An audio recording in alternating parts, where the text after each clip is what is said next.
Okay, so we are recording. Scoot a little more to the side. You're perfect. All right.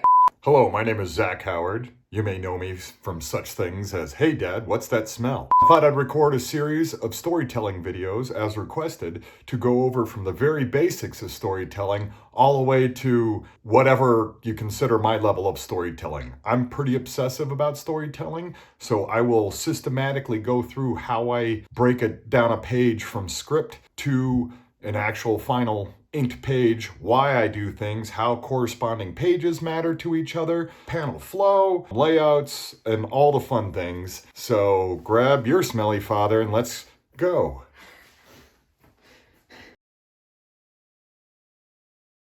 So as you can see, I have two Hellboy pages from the second issue set out. I like designing pages that correspond because my eye sees both pages at the same time, even though my focal point, because Western civilization, I'm going to start reading top left. That being said, the rest of my eye sees everything. So you want harmony. This is what I do when I get a script. I try to lay out 2 pages at a time. This was written by Mike Mignola, but he writes a very loose script. So I had a lot of things to solve because he forgets things in a script. Our job as the artist, the illustrator, you're kind of a director of a movie and the script editor. So you have to make certain, like, if the collar on this dog is preventing him from becoming a monster, I have to show, after he's turned into a monster, the teacher holding the collar. Always keep that in mind. Everything leads to everything, and your mind will fill in scenes sometimes. You may not even concentrate on that, but your brain will notice it. I really loved my action scenes with Hellboy here. That's why I drew this page.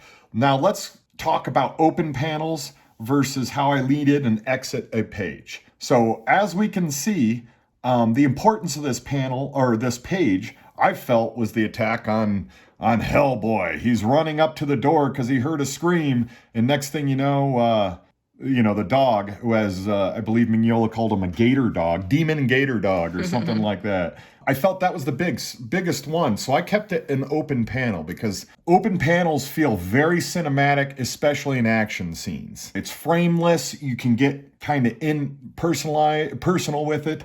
And also other panels will overlay. So you create a depth on the page, a faux depth. And that's very important so it isn't static. There are static styles that work well. Mignola's a static artist. And he's one of the best of all time. So me personally, I like to use all levels of sight and motion and time when I'm drawing. So I chose that as my open panel. You don't have to do an open panel. I love open panels. I would suggest exploring them. Ever since Wild Blue Yonder, I have these really thick gutters and frames for my panels, and they are solid black. What that does, think of it like a movie screen. You have a limit to it. So I'm constantly making even if you're, things are askew. We got a Dutch angle, straight.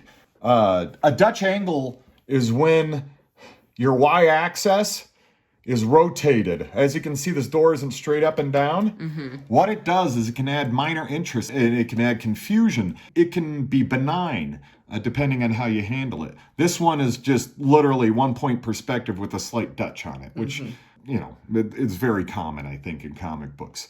But the reason I did that is it's this tense moment where Hellboy's running as fast as he can and wondering what the hell's going on, and we're coming to the static image, this nice gothic door. The tilt kind of makes the scene a little kind of off kilter too, because you don't know what's happening. He's running just balls to the wall fast, up the stairs into this old broken castle. Think of it, I think the healthiest way to think of it, I need interest. Okay. If everything's straight up and down, as you notice some of them, the quieter scenes, when I go back to the teacher and Carl, it's way more elegant and static. And then when I go to Hellboy, it's all, Right. And the contrast helps, not only the eye, but the storytelling. We got a chaotic scene here, and this scene's dark and tense in the interior of the room, but it's not, they're not running around and walls are falling down and monsters are biting your Hellboy nuts. So do you think Hellboy has nuts, Claire? Almost definitely. You think? Do demons need nuts? I think demons... Have you seen demon nuts? No, I haven't. So I guess I can't make any claims. Do you think they're acorns or they're big like old man avocados. I think Nuts. they're above average, but not obscene. Okay, I agree. Hellboy talk Yes. with Yeah. Zach and Clara. We're staying basic here. So I kind of went over open panels and why I use them. The goal of a page, this is the basic goal, is to get from here to here. So top left to bottom right. But then on an even page, you have to get from that bottom right back up to the top of the page, top left again. So you gotta, on even pages, you have to really think about panel flow. So as you notice, when I lead into a page, I often will have a bigger panel, not even necessarily bigger than other panels, but it'll be big enough and it'll often run off. So you can see how I have my frame run off the page into the gutter. And that kind of leads you into the scene. Now, Hellboy turning and talking to her, so she says something, leads you into the scene. Hellboy's turning back, says, stay there. But what does Hellboy do? He's running you into the next panel you need to do or read. Her, we got a classic L shape right here, and the staircase. Your eye's naturally going to go down anyways, but I like to reinforce things, so I have heavy, heavy blacks pushing us back down. Word balloons help too. Hellboy, with that Dutch angle and him running from this way, we got an angle now coming back down to this panel, which you would naturally would. This is a pretty safe layout right here. It's hard to fuck up. But now we got the big ba-bah! Here's Demon Gator Dog biting Hellboy's acorn nuts. And then we jump cut back inside, and teacher, as I said, we got our story element. Always complete a scene. You are the script supervisor for storytelling, and act like it. Make sure all the objects are in place. If a writer can't remember everything, they got a million things to do, and they aren't always visualizing like you are, so it's your job to complete things. Think of yourself as a director, not just an artist. Your job is to bring things to life.